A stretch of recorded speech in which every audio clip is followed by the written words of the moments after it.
Thank you very much, Mr. Robert Agara. I sincerely apologize and say it was remiss of me not to acknowledge the Governor for East Sibi Province, Honorable Alan Bird. Moving on with the program, our last speaker from the Milne Bay Province this afternoon, representing his province, a senior statesman, an elder of Milne Bay Province, former Vice Chancellor of Unitec. I'd like to call up Professor Misty Baloiloi.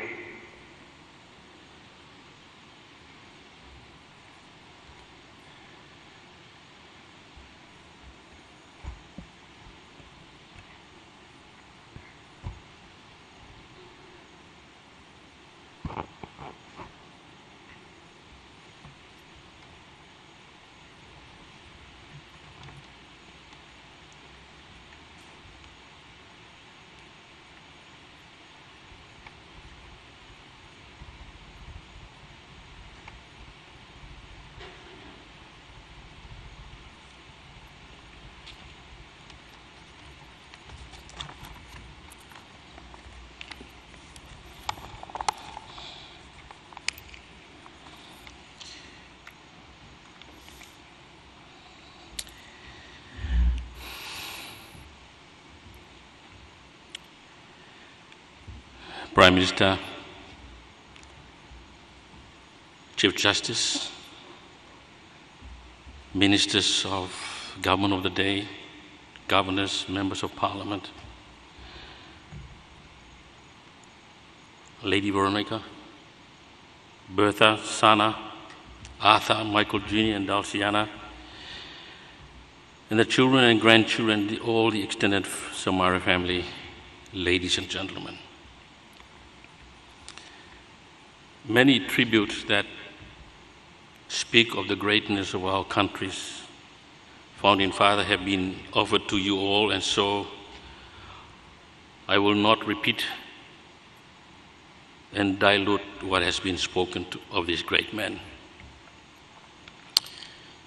So I will localize my words to my own biographical experience that gave me a small glimpse and insight into the depth and breadth of his vision, his passion and wisdom, and faith and hope he had in Papua New Guinea and her people. This evening we were graced by our elder statesman, Mackenzie Daugi, about the experience he had together in the formative years of our country. And I'm honored to have sat under the history that you recited for us today. In 2010, when I was still Vice Chancellor of the University of Technology,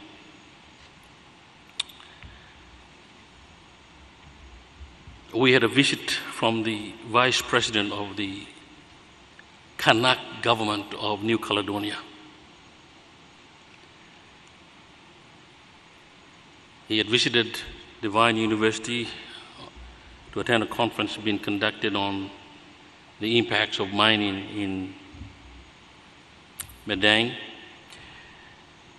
He visited Unitec, and I invited him to deliver a lecture, a lunchtime lecture, to students and staff of the university, and he obliged.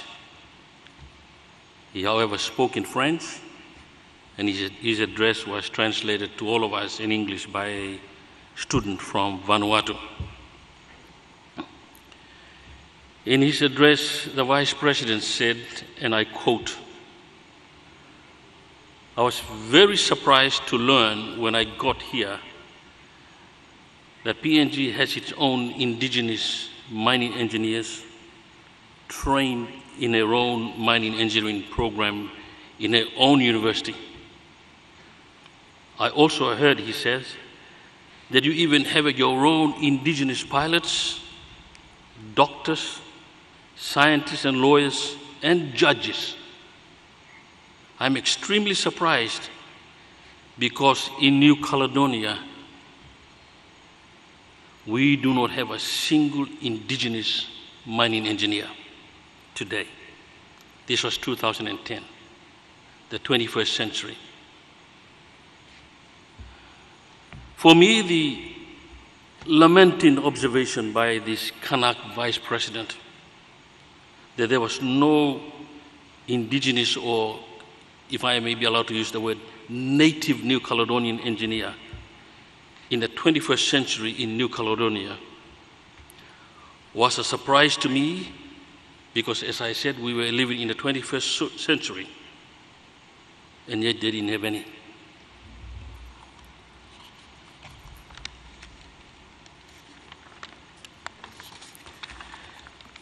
It was a paradigm shift for me. Just like the lights came on to me. And in my closing thank you address to the Vice President and his delegation, and indeed to the staff and students, I made the following remark. I fully appreciated the reasons why the Prime Minister, Grand Chief Sir Michael Somare, passionately pushed for Papua New Guinea to gain independence the way he did. Even when many doubted that we were incapable of governing a very diversified country of many tribes. You know, my friends, I believe that if Sir Michael did not push for independence, PNG would still be in the same position as New Caledonia in the 21st century.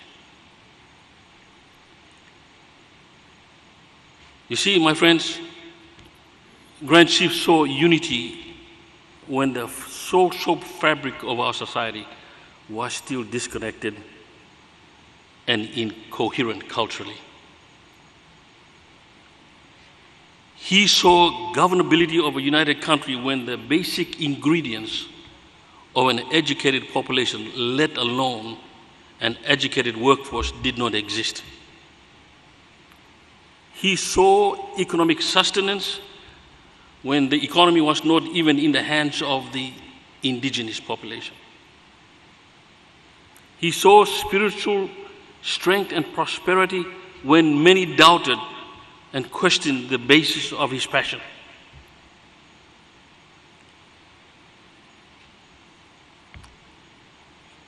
I learned over time that sight is a function of the eye, but vision is the function of the heart. Sir Michael Thomas Somare saw with his heart and not his eyes. The Grand Chief allowed his heart to create and carve out a future that his eyes struggled to make sense of. He did not allow his eyes and ears to strangle the vision he had. My friends, this was a man of great vision, and today we all stand here as testament of his vision.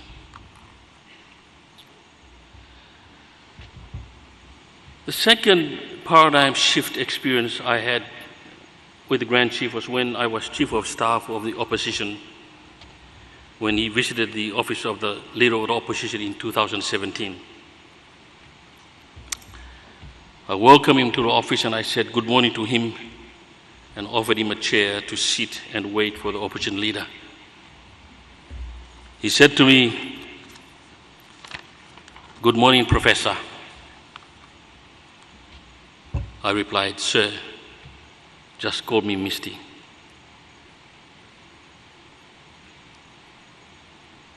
And he replied, "No, son, the title you have is deservedly well earned, and so I must recognize you as such." I was stunned, embarrassed, because my professorship and my academic credentials disintegrated and evaporated into insignificance when compared to this great man's achievements.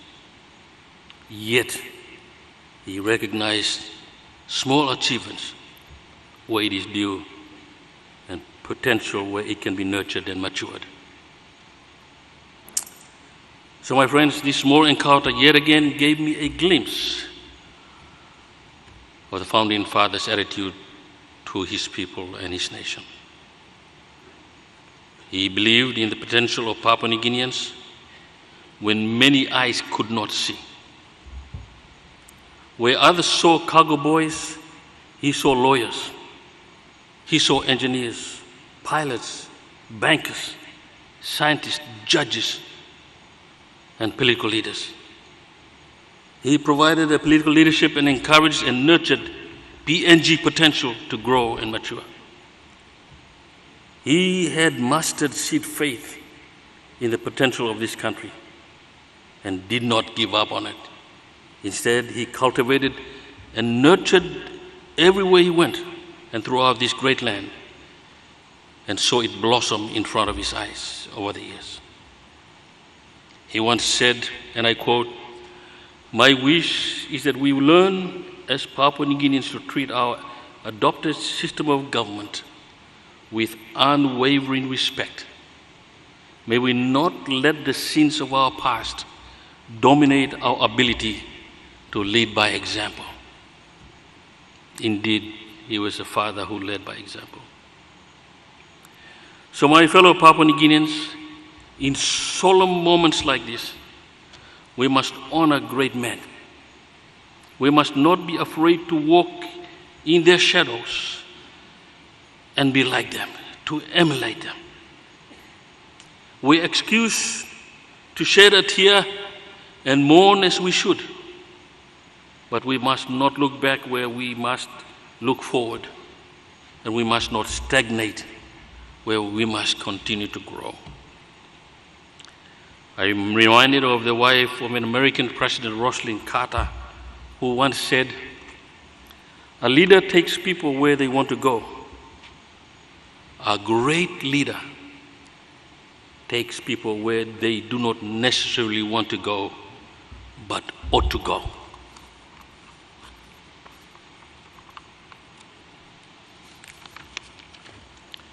This, to me, is the description of this great man that we are here to pay tribute to. He was a man who not only spoke a united Papua New Guinea into being through his advocacy and his unifying voice, but he lived it out in his own political and leadership life, and in doing so lifted many and inspired millions today to believe and live out also into existence what we all have today, a united country, a proud people of Papua New Guinea.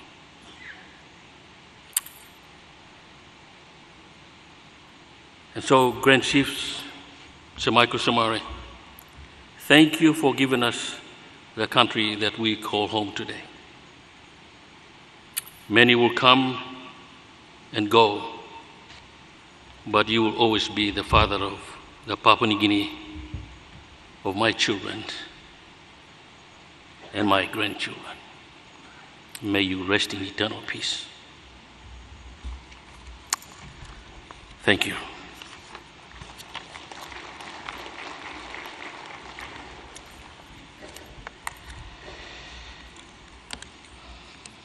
And so, Master of Ceremony, I wish to now preside over the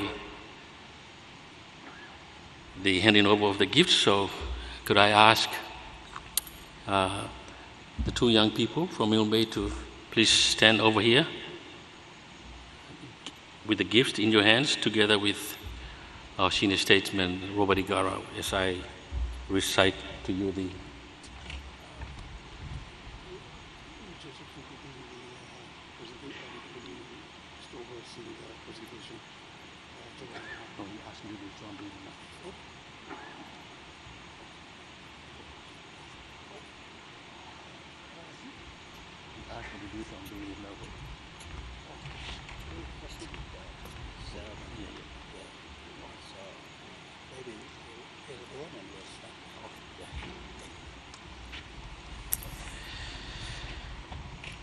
Okay, so can I have the two young people come up, please?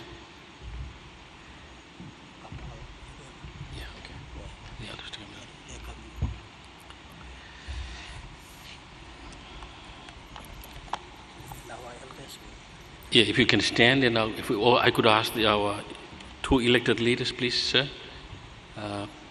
If you could stand with our young people as we make a contribution, a token of our appreciation to the Grand Chief and his family. Ladies and gentlemen, mourning and tributes in Milne Bay culture, especially leaders, fathers and mothers, who are pillars of our society, will be incomplete without the presentation of Mwali and Bagi as token of our respect of honor. So on this occasion, the leaders of Milne Bay and their people wish to present to the Somare family our traditional wealth, our Mwali and our Bagi, or our Solava, the highest honor we give to the Grand Chief. The Bagi was prepared and in waiting for an expected Grand Chief's visit to Milne Bay following his retirement. There was expectation that he would tour the country on his retirement, and so this Bagi was prepared. This was not to be, and so the people requested that we formally present this to the family.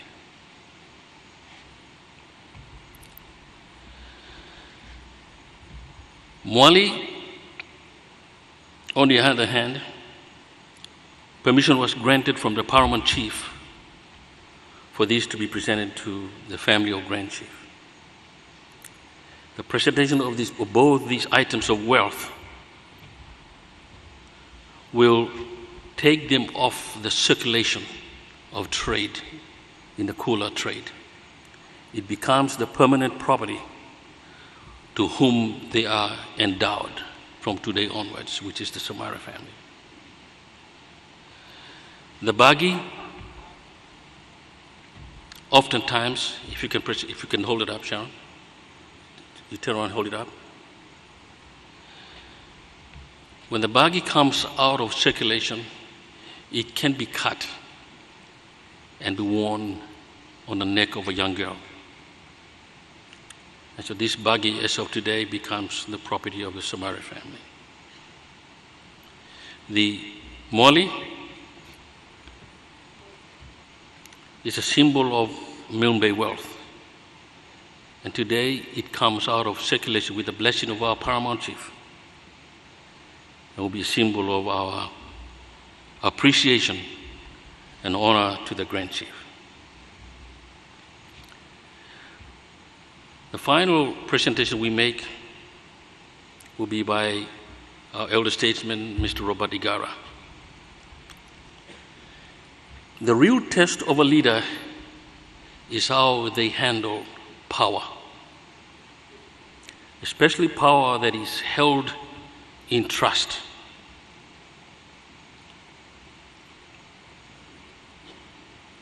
Today,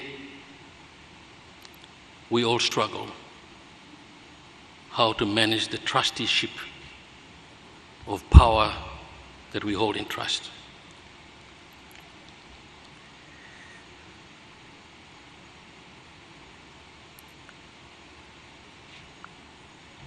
Even in churches, if I can humbly say this, when